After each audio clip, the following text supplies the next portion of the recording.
Hello बच्चों, नमस्कार। तीसरा लॉकडाउन प्रारंभ हो चुका है। हमारे विद्यालय में ऑनलाइन कक्षाएं भी प्रारंभ हो चुकी हैं। आपके हितों को ध्यान में रखते हुए डायरेक्टर महोदय ने ये एक अच्छा कदम उठाया है। मैं इसकी प्रशंसा करता हूं और आप सभी विद्यार्थियों को ऑनलाइन क्लासेज की बधाई देता हूं। ऑनलाइन क्लासेज के माध्यम से आप इस लॉकडाउन में अपने घर पर बैठ करके अपनी पढ़ाई को सुचारू रख सकते हैं। ये न सोचें कि लॉकडाउन समाप्त ही नहीं होगा। अटल बिहारी वाजपेयी जी की वो कविता है कि अंधियारा छटेगा और सूर्य फिर उदय होगा। इसलिए आप अपने इस बहुमूल्य समय को अपने इस आगे के भविष्य के लिए उपयोग में लाएं। आपके लिए, आपके हितों को ध्यान में रखते हुए हमारे विद्यालय प्रबंधन ने और विशेषकर डायरेक्टर महोदय ने ये एक प्रशंसनीय कदम उठाया है, जिसके लिए मैं उन्हें तहे दिल से धन्यवाद देता हूं। आपकी कक्षाएं 10th और 12th की 1 मई से प्रारंभ हो चुकी हैं और आज आपकी इंग्लिश की क्लास भी प्रारंभ होगी। ये जो क्लास मैं आपको पढ़ाने जा रहा हूं, ये क्लास 10th और सब्जेक्ट होगा आपका English. So now please come to the point. अंग्रेजी की बात करते हैं कक्षा 10 में। 2 आपकी पुस्तक हैं, 2 बुक्स हैं। एक चैप्टर आपका है रोड सेफ्टी का, कंपोजिशन ग्रामर और उसके साथ साथ शॉर्ट ग्रामर, छोटी व्याकरण जो है वो आपके क्लास 10th में दी हुई है। मैं आपको शॉर्ट ग्रामर से प्रारंभ करता हूं। तो सबसे पहले आपको क्लास 10th वाले विद्यार्थियों को इंग्लिश की क्लास के बारे में बात करते हैं। तो आपके शॉर्ट ग्रामर में 5 टॉपिक हैं, जिसमें पहला टॉपिक है नरेशन। ये आपके 4 अंकों का आता है बोर्ड एग्जाम में। दूसरा टॉपिक है आपका वॉइस। तीसरा टॉपिक है आपका correct form of the verb. चौथा टॉपिक है क्लॉज और 5वां टॉपिक है मॉडल्स। ये आपकी कक्षा 10 में शॉर्ट ग्रामर में 5 टॉपिक हैं और इन 5 टॉपिक में से आज हम बात करते हैं नरेशन के बारे में। पेन कॉपी लेके बैठिए। आपको ऐसा ही फील होगा जैसे कि आप ऑफलाइन क्लासेज पढ़ रहे हैं। आपको ऐसा ही फील होगा जैसे कि आप अध्यापक के सामने क्लासरूम में बैठे हुए हैं। कोई भी क्वेरीज, कोई भी आपके क्वेश्चंस, कोई भी आपकी समस्या हो, उसके समाधान के लिए आप डायरेक्टर महोदय से संपर्क कर सकते हैं या आप मेरे को फोन कर सकते हैं। मैं आपकी समस्या का समाधान करूंगा। कोई भी सब्जेक्ट के बारे में आपकी समस्या हो तो आप उनसे संपर्क कर सकते हैं। कोई भी टॉपिक के बारे में आप लिख रहे हो, अध्यापक यहां लिखा रहा है, तो आप उसको मोबाइल को थोड़ा पॉज कीजिए, रोकिए और नोट कर लीजिए। किसी विद्यार्थी को लगता है मैं बाद में नोट करूंगा, तो वो विद्यार्थी स्क्रीनशॉट भी ले सकता है। तो आप इन सभी 5 टॉपिक को आप स्क्रीनशॉट ले सकते हो या आप इनको नोट कर सकते हो। आज हम जो बात करेंगे वो बात करेंगे नरेशन के बारे में। What is narration? नरेशन क्या है? कक्षा 10 में ये टॉपिक 4 अंकों का आता है बोर्ड एग्जाम में। नरेशन वही आपका जाना पहचाना नाम है कि ये डायरेक्ट इनडायरेक्ट कहलाता है। लेकिन सबसे पहले यह जानना अति आवश्यक है कि नरेशन की परिभाषा क्या है। डायरेक्ट पढ़ने के बजाय तो यह ध्यान रखिए कि नरेशन क्या है, what is narration, what is the definition of narration. Narration की परिभाषा क्या है, हम कैसे कहते कैसे हैं नरेशन। तो नरेशन की परिभाषा है, आप इसको कॉपी कीजिए, उतारिए। The art of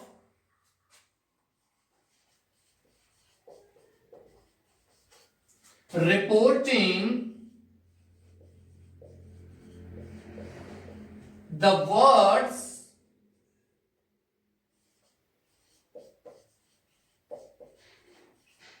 of a speaker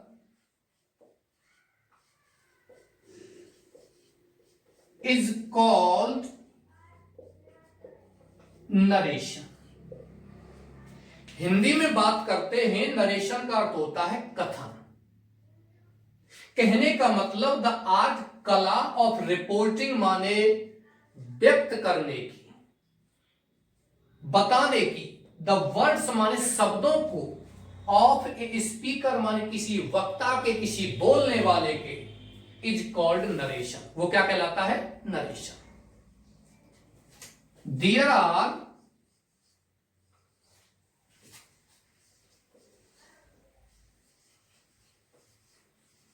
two ways of narration। Narration के दो तरीके हैं, एक तरीका कहलाता है आपका डायरेक्ट और एक कहलाता है इनडायरेक्ट। इसको कॉपी कीजिए, उतारिए पॉज करके, या फिर आप स्क्रीनशॉट ले सकते हो, मैं इसको मिटाता हूं। यानी नरेशन वो है जो किसी व्यक्ति के द्वारा बोले गए शब्दों को बताने की कला, कि हम उसको किस प्रकार से किसी अन्य व्यक्ति के लिए व्यक्त करते हैं, बताते हैं, वो क्या कहलाता है, नरेशन। ये दो प्रकार का होता है, दो तरीके इसके होते हैं। एक तरीका होता है डायरेक्ट नरेशन और दूसरा तरीका होता है इनडायरेक्ट नरेशन। मैं यहां लिख देता हूं, आपको भी लिखना है। पहला है डायरेक्ट नरेशन और दूसरा है इसका इनडायरेक्ट नरेशन। Indirect narration. प्रिय विद्यार्थियों,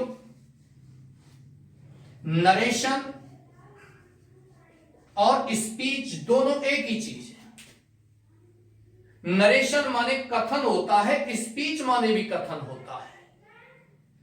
नरेशन कह लीजिए, स्पीच कह लीजिए, इसीलिए हम इसको क्या कहते हैं, डायरेक्ट इनडायरेक्ट। अब हिंदी में बात करते हैं। नरेशन का अर्थ होता है कथन, और कथन दो प्रकार का होता है, एक डायरेक्ट यानी कि प्रत्यक्ष कथन और दूसरा होता है इनडायरेक्ट यानी कि अप्रत्यक्ष कथन। मैंने आपको जो परिभाषा लिखाई थी थोड़ी देर पहले, the art of reporting the words of a speaker is called narration.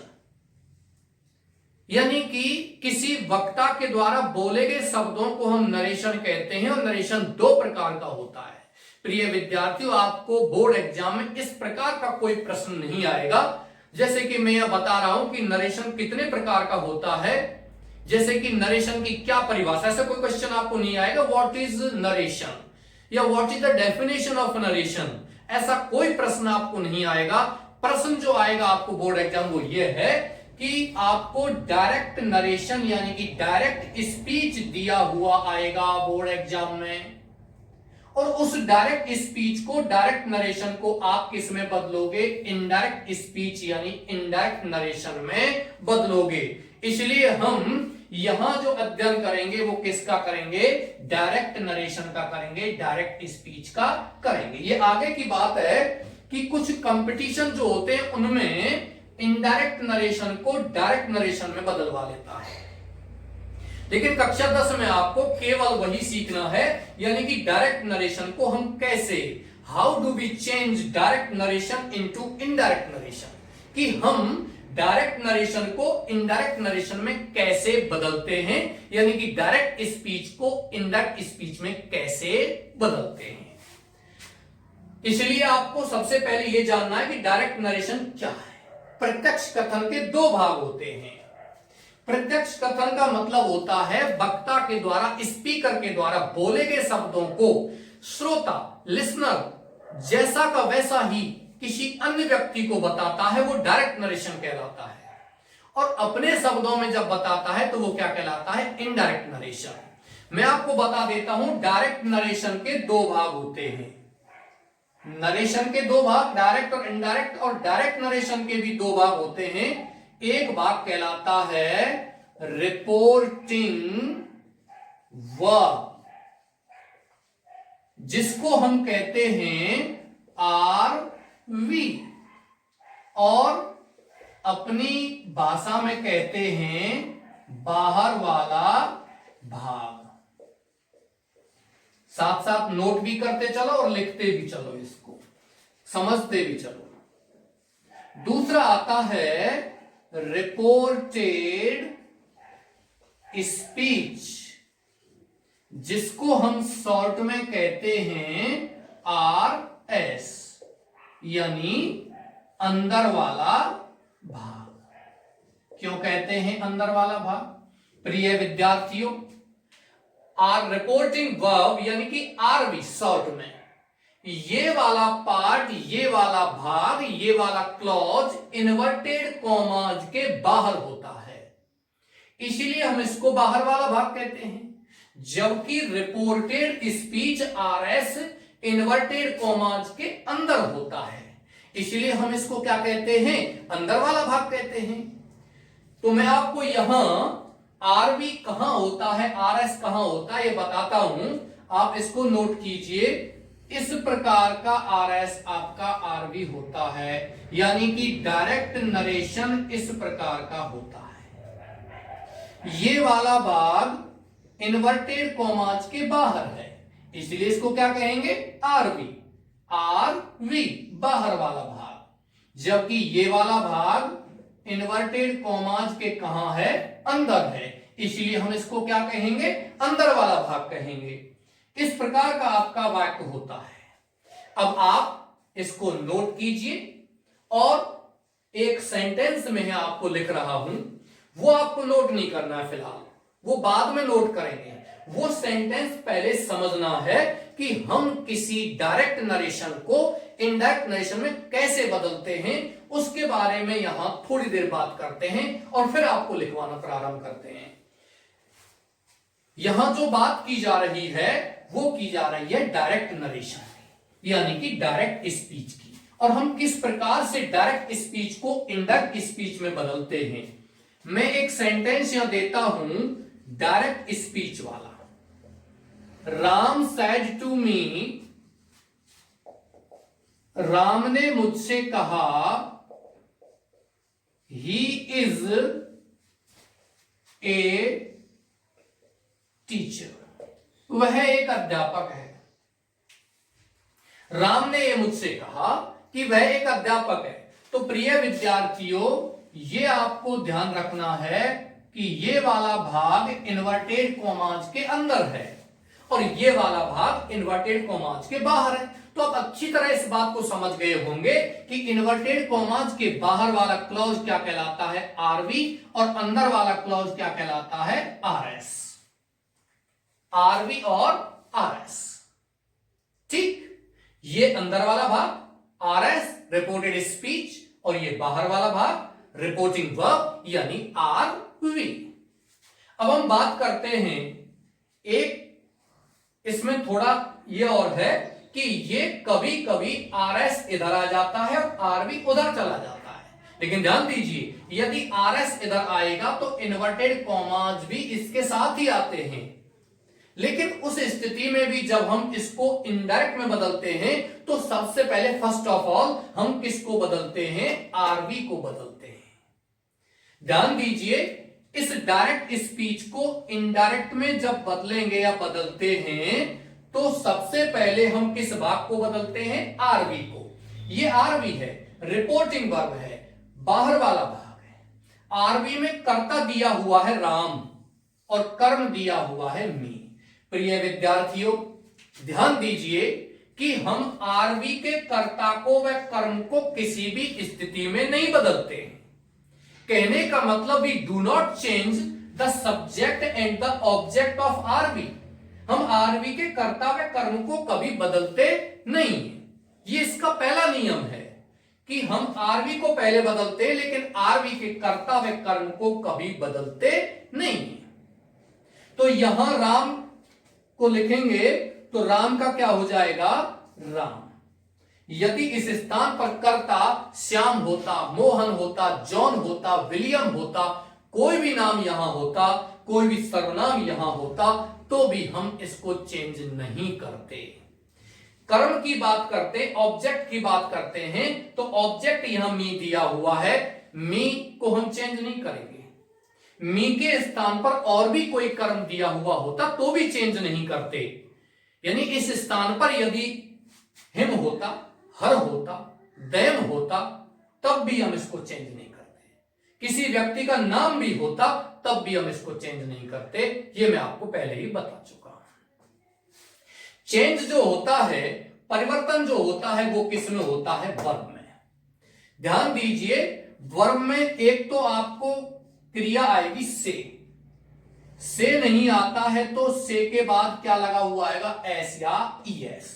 मुख्य क्रिया की फर्स्ट फॉर्म और उसके पीछे क्या लगा हुआ है, एस या ईएस। आप अच्छी तरह जानते हैं, you know very well that we apply S और ES behind the first form of the main verb in present indefinite tense. Hindi में बात करते हैं कि मुख्य क्रिया की फर्स्ट फॉर्म के पीछे एस या ईएस हम लगाते हैं प्रेजेंट इंडेफिनिट टेंस में। कब, जब आपका कर्ता एक वचन दिया हुआ हो संज्ञा के रूप में और सर्वनाम के रूप में आपको ही, सी या इट दिया हुआ है। इसके बाद आता है सेकंड फॉर्म। सेकंड फॉर्म क्या होती है, सैड। ये सैड दी हुई है। इसके अलावा आपको यहां नहीं मिलेगा कुछ भी। यहां यदि कुछ भी इसके अलावा मिलता भी है तो आप उसको चेंज नहीं करोगे। इसके स्थान पर यहां इनके अलावा यदि कोई भी शब्द आपको मिलता है तो आप उस शब्द को चेंज नहीं करोगे। यानी कभी कभी यहां चेंज किया हुआ दे देता है, आप उसको चेंज नहीं करोगे। ध्यान दीजिए, यदि इस जगह पर से, सेज या सैड आता है तो हम उसे भी नहीं बदलते हैं। इस स्थान पर से, सेज, सैड आता है तो नहीं बदलते हैं। लेकिन यदि यहां आपको कर्म दिया हुआ है, ऑब्जेक्ट दिया हुआ है, चाहे कोई भी कर्म है, इस स्थान पर कर्म जब आएगा तो टू प्रपोजिशन भी आएगा, क्योंकि से एक ऐसी क्रिया है जो अपने पीछे कर्म से पहले टू प्रपोजिशन लगा के चलती है। कर्म आता है तो कर्म आएगा तो टू आएगा, टू आएगा तो कर्म आएगा। यानी कि यहां आपको से के बाद में टू दिया हुआ आता है तो हम इसे किस में बदलते हैं, टेल में। कहने का मतलब से टू को किस में बदलेंगे, टेल में। इसी प्रकार सेज टू को किस में बदलते हैं, टेल्स में। सेड टू को बदलते हैं टोल्ड में। सेड टू किस में बदलते हैं, टोल्ड में। ठीक। इसके अलावा और बहुत सारी चीजें हैं, जैसे कि आपका रिपोर्टेड स्पीच। यदि आपका इन्वर्टेड कॉमास के अंदर वाला भाग इंपेरेटिव दिया हुआ है तो हम इसे ऑर्डर्ड में भी बदलते हैं, रिक्वेस्टेड में बदलते हैं, एडवाइज्ड में बदलते हैं, सजेस्टेड में बदलते हैं, प्रपोज्ड में भी बदलते हैं, विश्ड में बदलते हैं, और भी बहुत सारी चीजें जिनमें चेंज करते हैं, वो मैं आपको आगे बताऊंगा। लेकिन यहां फिलहाल बात कर रहे हैं से, सेज, सैड नहीं बदलते हैं। से टू को टेल में, सेज टू को टेल्स में और सैड टू को टोल्ड में बदलते हैं। लेकिन ध्यान दीजिए थोड़ा सा, यदि RS reported speech inverted commas के अंदर वाला भाग प्रश्नवाचक दिया हुआ है, यानी कि आरएस रिपोर्टेड स्पीच यदि पीछे प्रश्नवाचक चिन्ह दिया हुआ है आरएस के पीछे, तो हम इस सैड टू को, कहने का मतलब प्रश्नवाचक चिन्ह पीछे दिया हुआ है तो आरवी में से आता है तो हम इसे आस्क में बदलते हैं, और से टू आता है फिर भी किस में बदलते हैं, आस्क में। सेज आता है फिर भी किस में बदलते हैं, आस्क में, और सेज टू आता है फिर भी किस में बदलते हैं, आस्क में। सैड आता है तो आस्क में बदलते हैं, और सैड टू आता है फिर भी किस में बदलते हैं, आस्क में। कब? जब आरएस प्रश्नवाचक हो। रिपोर्टेड स्पीच इन्वर्टेड कॉमास के अंदर वाला भाग यदि प्रश्नवाचक हो तो हम इन्हें आस्क, आस्क या आस्क्ड में बदलते हैं। विद्यार्थी थोड़ा सा ध्यान दीजिए, ये जो शब्द है आस्क्ड नहीं बोलते हैं इसको। The word is never pronounced as asked. The word is pronounced as asked. इस शब्द को हम क्या उच्चारण करते हैं, asked। ये ध्यान दीजिए थोड़ा सा। आगे चलते हैं। आपका यहां आरवी समाप्त हो गया। कहने का मतलब यहां सैड टू जो है हम उसे किस में बदलेंगे, थोड़ा ध्यान दीजिए। आरएस प्रश्नवाचक नहीं है, आरएस के पीछे कोई प्रश्नवाचक चिन्ह दिया हुआ नहीं है, तो हम इसे आस्क्ड में तो बदलेंगे ही नहीं। साधारण वाक्य है आरएस, सैड के बाद टू दिया हुआ है तो हम सैड टू को किस में बदलेंगे, टोल्ड में। और यदि पीछे प्रश्नवाचक चिन्ह होता तो किस में बदल देते, आस्क्ड में बदल देते। मान के चलिए अभी प्रश्नवाचक चिन्ह नहीं है और इसमें टू मी नहीं आता, सेंटेंस इतना आता, Ram sad he is a teacher, ये सेंटेंस होता तो आप सैड का सैड ही लिख देते हैं। आगे चलते हैं, कर्म क्या है, मी, इसको लिख देंगे। ये आपका आरवी समाप्त हो गया। रिपोर्टिंग वर्ब आपका समाप्त हो गया, क्लियर हो गया। ठीक, आगे बात करते हैं। तो यहां रिपोर्टिंग वर्ब समाप्त होने पर थोड़ा सा और ध्यान दीजिए, किसी विद्यार्थी को प्रॉब्लम हो सकती है, सर आपने टू प्रपोजिशन यहां नहीं लगाया। ध्यान दीजिए, हमने सैड टू को बदला है, अकेले सैड को नहीं, किसको बदला है, सैड टू को बदला है, इसलिए टू नहीं लिखा।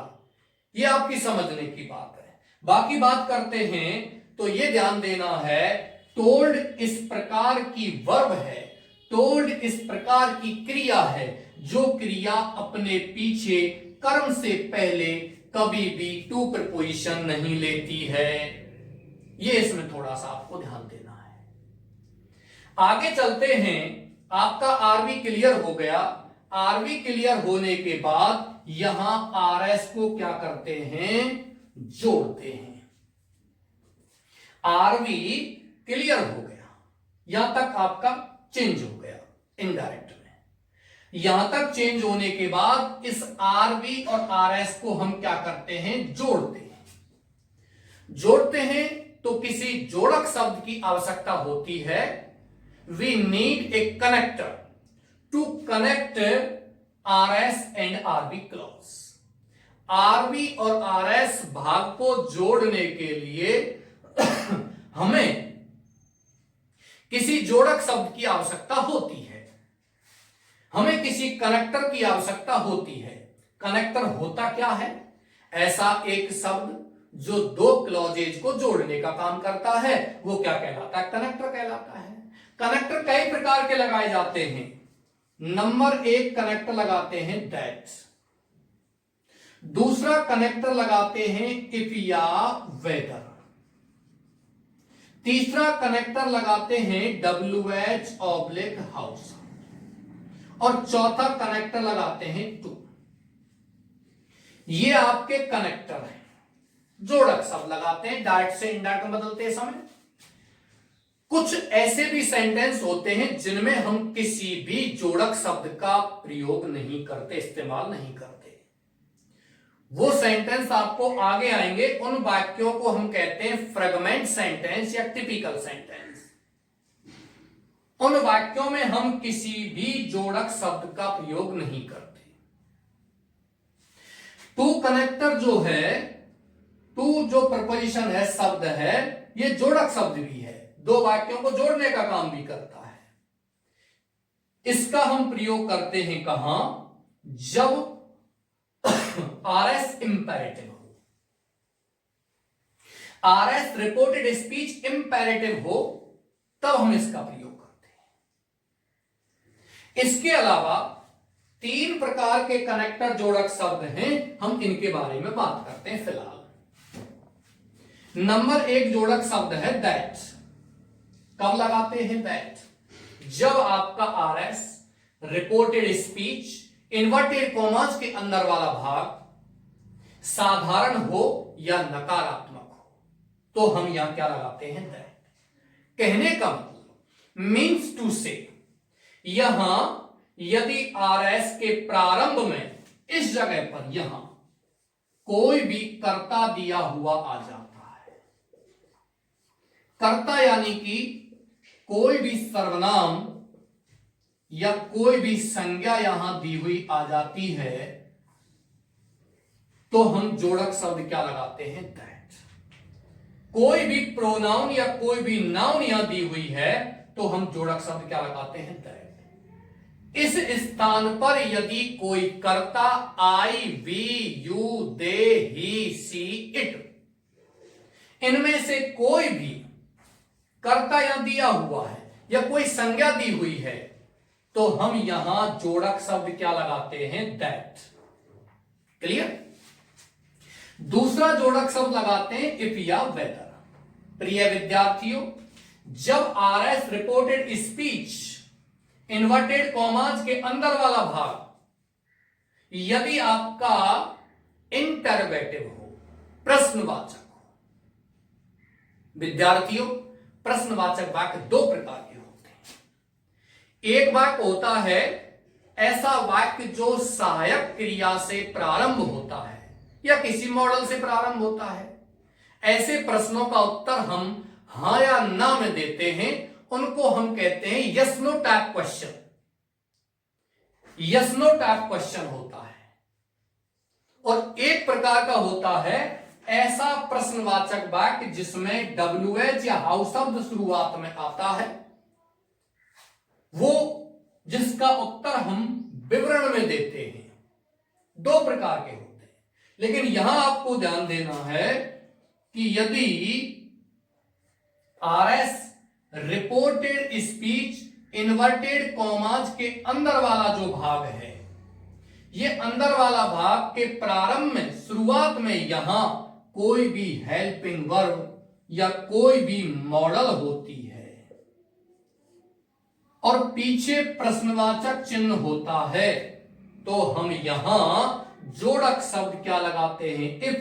इफ नहीं लगाओगे तो क्या लगाओगे? वेदर। आप दोनों में से किसी का भी प्रयोग कर सकते, किसी को भी यहां बना सकते हैं।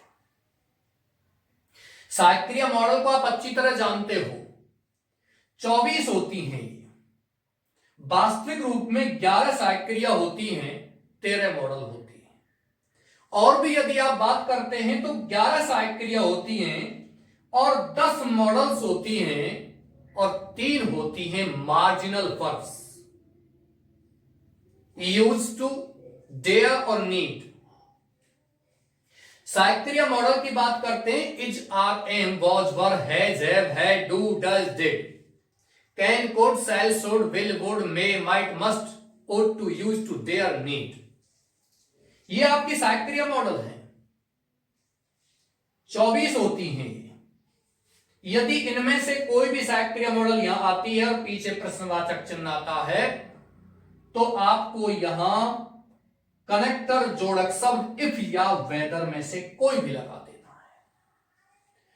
थोड़ा सा इसमें ध्यान देना है, विद्यार्थी गलती करते हैं, WHETHER, इसको माइंड कर लो, नोट भी कर लेना कि WEATHER को लिख देते हैं कभी कभी वेदर। वेदर मीन्स होता है मौसम, तो कभी कभी जोड़क शब्द का जो स्पेलिंग भूल करके इस वेदर को लिख देते हैं, वो गलत है। आपको जोड़क शब्द की स्पेलिंग ध्यान रखनी है, वो ये है वेदर।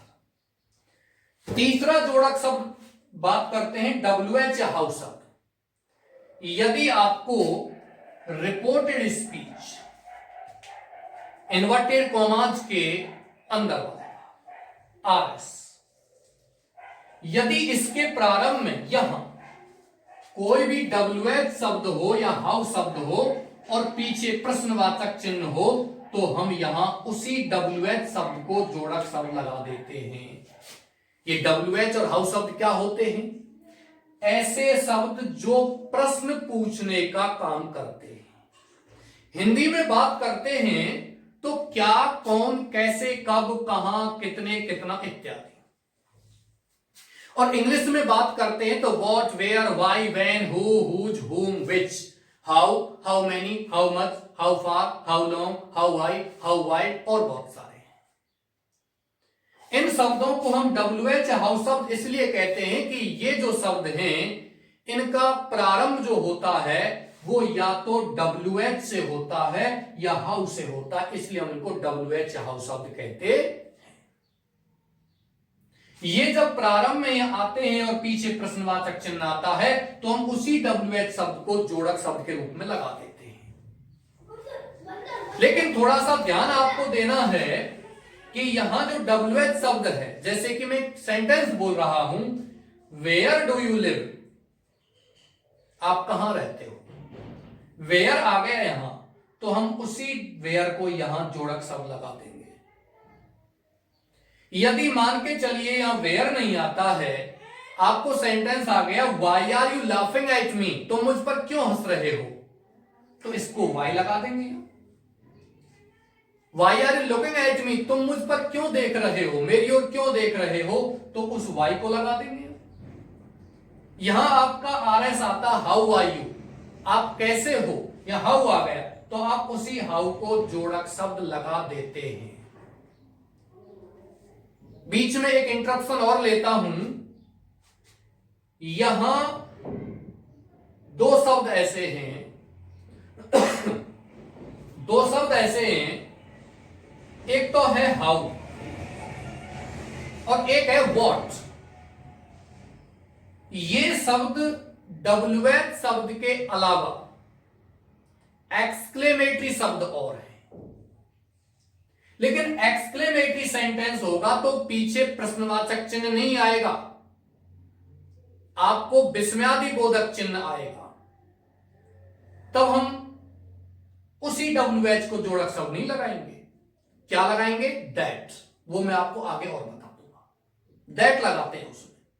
मैंने यहां बता दिया है WH हाउ शब्द और पीछे प्रश्नवाचक चिन्ह हो तो उसी WH हाउ शब्द को हम जोड़क शब्द लगा देते हैं।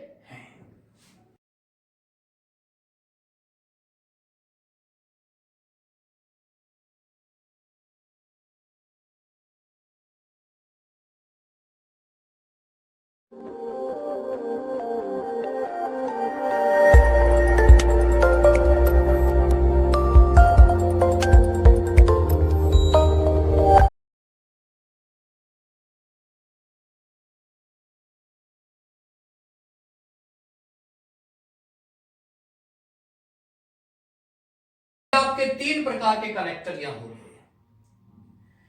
थोड़ा सा ध्यान और देना प्रिय विद्यार्थियों, मैंने आपको बताया था सहायक क्रिया मॉडल यहां आती है और पीछे प्रश्नवाचक चिन्ह आता है तो इफ या वेदर लगाते हैं, लेकिन you have to mind it, आपको इसकी तरफ ध्यान देना है कि यदि RS reported speech inverted commas के अंदर वाला जो भाग है उस भाग में यदि आपको कोई पसंद पूछी जाती है, आपको चॉइस पूछी जाती है, तो वहां जोड़क शब्द इफ न लगा करके वेदर लगाते हैं, क्योंकि वेदर कनेक्टर पसंद को, चॉइस को एक्सप्रेस करता है, व्यक्त करता है। यहां जो बात करते हैं कैसा सेंटेंस होगा, मैं एक सेंटेंस यहां बोलता हूं, would you like to take tea और कॉफी, क्या आप चाय पीना पसंद करोगे या कॉफी, चॉइस पूछिए आपसे। Would you like to study English और हिंदी, क्या आप अंग्रेजी पढ़ना पसंद करोगे या हिंदी, या चॉइस पूछी है। और जब चॉइस पूछी है तो चॉइस पूछने पर आपको एक शब्द आएगा और, ध्यान देना है, यहां आरएस में एक शब्द आएगा और, चाय या कॉफी, इंग्लिश या हिंदी। और जब आता है तो आप जोड़क शब्द कनेक्टर क्या लगाओगे, वेदर। और को ध्यान देना, एंड नहीं, एंड नहीं, ये नहीं होना चाहिए, एंड से कोई फर्क नहीं। और आप एंड आता है और वेदर लगाते हैं, दिक्कत तो इसमें कुछ भी है नहीं। कारण क्या है कि वेदर तो आप किसी भी कंडीशन में लगा सकते हो। जब साक्रिया मॉडल यहां आती है, पीछे प्रश्नवाचक चिन्ह आता है, तो वेदर आप किसी भी स्थिति में लगा सकते हो, कोई दिक्कत नहीं है। लेकिन इफ में दिक्कत यह है कि चॉइस पूछी जाती है और आता है तो इफ नहीं लगा सकते, क्योंकि इफ चॉइस को प्रकट नहीं करता है। ये आपके आरवी हो गया। और आरवी के बाद मैंने आपको यहां जोड़क शब्द भी बता दिया है। और जोड़क शब्द कौन सा बताया है, यहां 3-4 प्रकार के जोड़क शब्द मैंने आपको बता दिए हैं। यहां बात करते हैं कि आरवी समाप्त होने के बाद जोड़क शब्द लगाते हैं। और जोड़क शब्द कौन सा लगाएंगे इसमें, दैट। क्यों लगाएंगे दैट, जोड़क शब्द दैट क्यों लगाएंगे, क्योंकि RS reported speech inverted commas के अंदर वाला भाग किससे प्रारंभ है, कर्ता से। यदि इस जगह पर कर्ता दिया हुआ आता है, I, we, you, they, he, she, it या कोई भी नाउन, तो हम यहां जोड़क शब्द क्या लगाते हैं, दैट लगाते हैं। आपका आरबी समाप्त हो गया और मैंने कनेक्टर बता दिया। 2 नियम कंप्लीट हो चुके हैं। आगे के नियम को बाद में समझाते हैं, पहले आप पेन कॉपी उठाइए और इन 2 नियमों को मैं आपको लिखवाता हूं।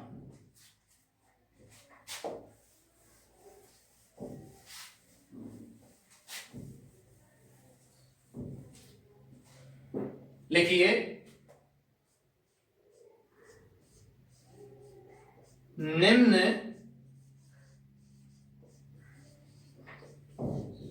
रूल्स की सहायता से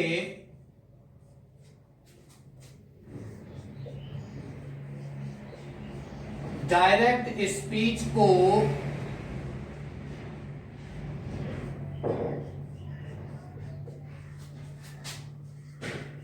इनडायरेक्ट स्पीच में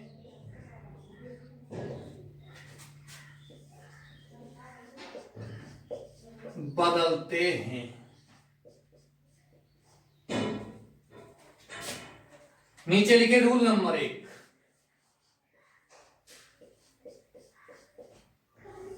पहला नियम, सर्वप्रथम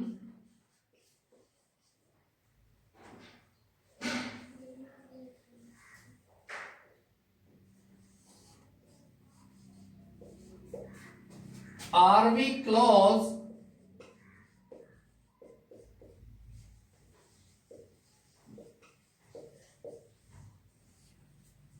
को बदलते हैं,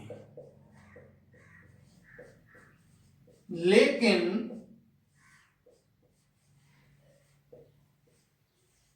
आरवी, आपको पता है मैंने समझा दिया, आरवी का मतलब रिपोर्टिंग वर्ब, इन्वर्टेड कॉमाज के बाहर वाला भाग।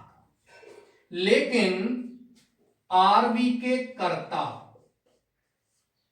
जिसको हम इंग्लिश में कहते हैं सब्जेक्ट, वह कर्म, जिसको हम इंग्लिश में कहते हैं ऑब्जेक्ट, को नहीं बदलते हैं। इसमें केवल वर्ब का मतलब क्रिया को बदलते हैं। आपको इसी प्रकार फील महसूस होगा जैसे कि आप ऑफलाइन पढ़ रहे हो। आपका समय बिल्कुल बर्बाद नहीं होगा। आप अपने आप को भविष्य के लिए तैयार कर सकते हो, आने वाले समय के लिए आप अपने आप को प्रिपेयर कर सकते हो, क्योंकि स्थिरता जीवन नहीं है, एक ही स्थान पर रुके रहना जीवन नहीं है। माना कि कुछ परिस्थितियों की वजह से हम एक ही स्थान पर रुके हुए, अपने घर पर रुके हुए हैं, लेकिन हम उस परिस्थिति का भी लाभ ले सकते हैं। The world is not a parking place my dears, the world is a racing track, so keep on moving. आप आगे बढ़ते रहिए and achieve your goal, no matter when and where you start, but you have to achieve your goal.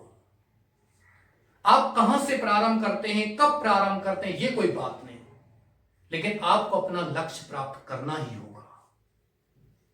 आप इस lockdown का लाभ ले सकते हैं, जो सुविधा हमारे सर ने आपके लिए की है, आप उसका आराम से लाभ ले सकते हैं, क्योंकि डायरेक्टर महोदय हमेशा से ही विद्यार्थियों के हितों की ओर सचेत रहते हैं। विद्यालय में भी आपने देखा होगा,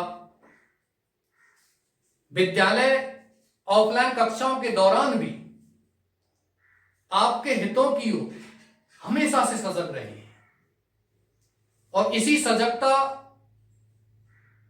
को ध्यान में रखते हुए उन्होंने ये ऑनलाइन क्लासेस प्रारंभ की हैं। आप आराम से इसका लाभ लीजिए, कोई भी प्रॉब्लम हो आप उस प्रॉब्लम का समाधान आराम से उनसे कर सकते हो, आप उनसे बात कीजिए, आप हमको यहां फोन कर सकते हो, हम आपको यहां वीडियो कॉलिंग के माध्यम से आपकी समस्याओं का, आपकी क्यूरीज का समाधान करेंगे।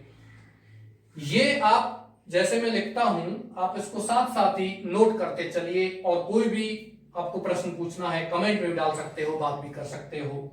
इसके अलावा आप आराम से लिखना चाहते हो, पॉज कीजिए अपने मोबाइल को, अपनी वीडियो को, और तब आप लिख सकते हो, या आप स्क्रीनशॉट ले लीजिए, आप बाद में इसको आराम से लिख सकते हो। इसमें केवल वर्ब को बदलते हैं, मैं पहले ही बता चुका हूं कि आप रिपोर्टिंग वर्ब में आप कर्ता को व कर्म को नहीं बदलोगे। You will not change the subject and the object of RV, you will change only the verb. आप आरवी के कर्ता व कर्म को नहीं बदलोगे, आप केवल किसको बदलोगे, क्रिया को बदलोगे। क्रिया को कैसे बदलते हैं ये आगे लिखिए आप।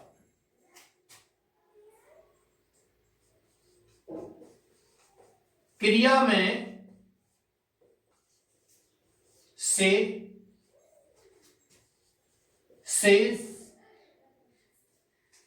ध्यान दीजिए, इसको से ही बोलते हैं, इसको सेज बोलते हैं।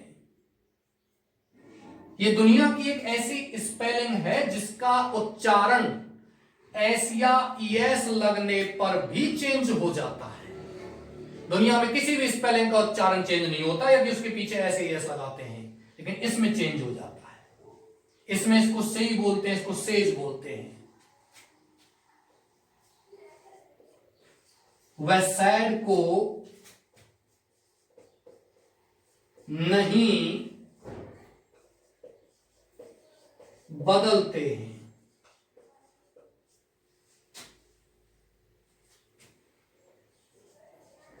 यदि आरवी में कर्म है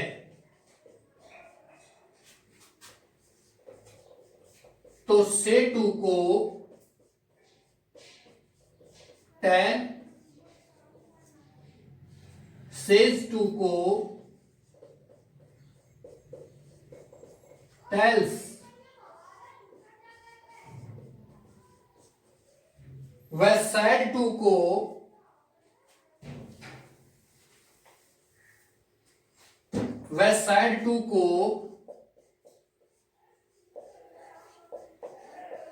टोल्ड में बदलते हैं।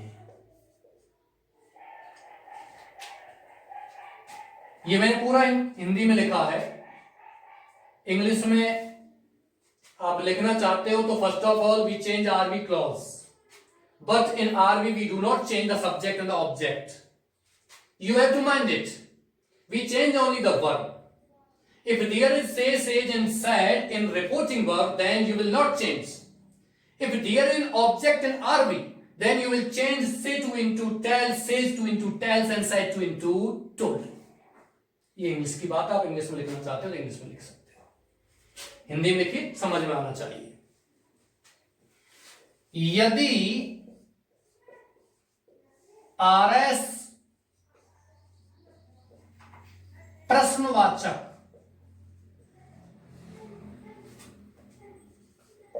है तो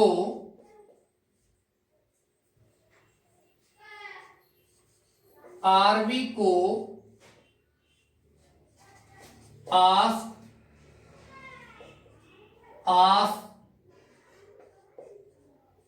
आस्ट में बदलते हैं। ये आपका एक नियम समाप्त हो चुका है। दूसरे नियम की बात करते हैं। दूसरा जो आपका नियम है वो है आरवी के बाद हम जोड़क शब्द लगाते हैं। रिपोर्टिंग वर्ब के बाद जोड़क शब्द लगाते हैं। मैं आपको बता चुका हूं, आरवी जब समाप्त होती है तो कनेक्टर का प्रयोग करते हैं आरएस को जोड़ने के लिए। दैट लगाते हैं, इफ या वेदर लगाते हैं, आप कॉपी कर रहे हैं शायद, टू लगाते हैं, डब्ल्यूएच शब्द लगाते हैं, वो दूसरा नियम है। इसलिए दूसरा नियम यहां आपने कॉपी कर लिया है तो मैं दूसरा नियम भी यहां लिख देता हूं। जिस प्रकार से नियम लिखे जा रहे हैं उसी प्रकार से आपको डायरेक्ट स्पीच को इनडायरेक्ट में चेंज करना है। रूल नंबर 2, रूल नंबर 2 की बात करते हैं तो रूल नंबर 2 में आते हैं जोड़क शब्द। इसमें आपको लिखना है आरवी समाप्त होने के बाद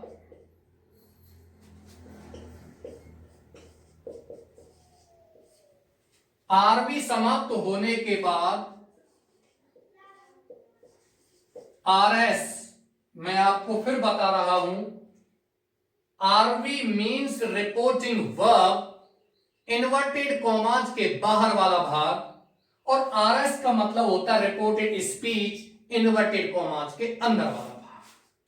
आरवी समाप्त होने के बाद आरएस को जोड़ते हैं, जिसमें किसी कनेक्टर, ध्यान दीजिए प्रिय विद्यार्थियों, कनेक्टर भी कह सकते हो या कनेक्टिव भी कह सकते हो, और हिंदी में जोड़क शब्द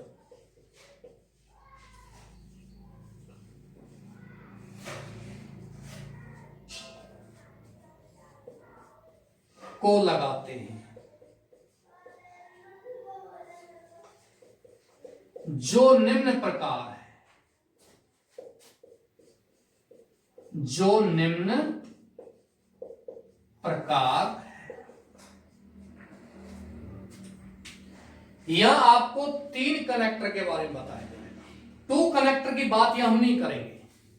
क्यों नहीं करेंगे? क्योंकि 2 कनेक्टर जो होता है, 2 जोड़क शब्द होता है, sorry copy the sentence, 2 connector जो होता है, 2 जोड़क शब्द जो होता है वो इंपेरेटिव सेंटेंस में लगाया जाता है। जब आपको इंपेरेटिव सेंटेंस करवाया जाएगा तब उसके बारे में बताएंगे। यहां केवल 3 प्रकार के कनेक्टर लगाए जाते हैं। एक कनेक्टर होता है आपका दैट, दूसरा इफ या वेदर, और तीसरा डब्ल्यूएच या हाउ सब। ये 3 कनेक्टर के बारे में हम बात करेंगे और इसके बारे में हम आपको कल बात करते हैं।